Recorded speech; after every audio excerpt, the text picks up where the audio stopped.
So imagine that you have a friend, Amir, who keeps not coming to your holiday party. And at first you think, well, he was just busy or he had a conflict.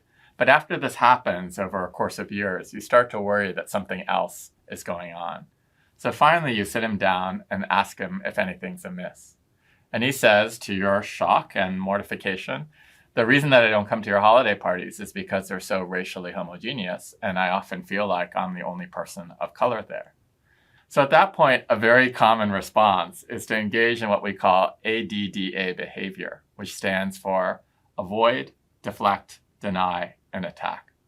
So avoid is when you look at your watch and say, I have another meeting to go to, and you flee from the conversation.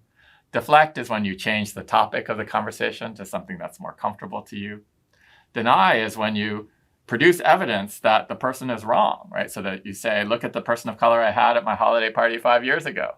And then finally, attack is when you carry the war into the enemy's camp and you say, well, how racially diverse are your parties when you have them?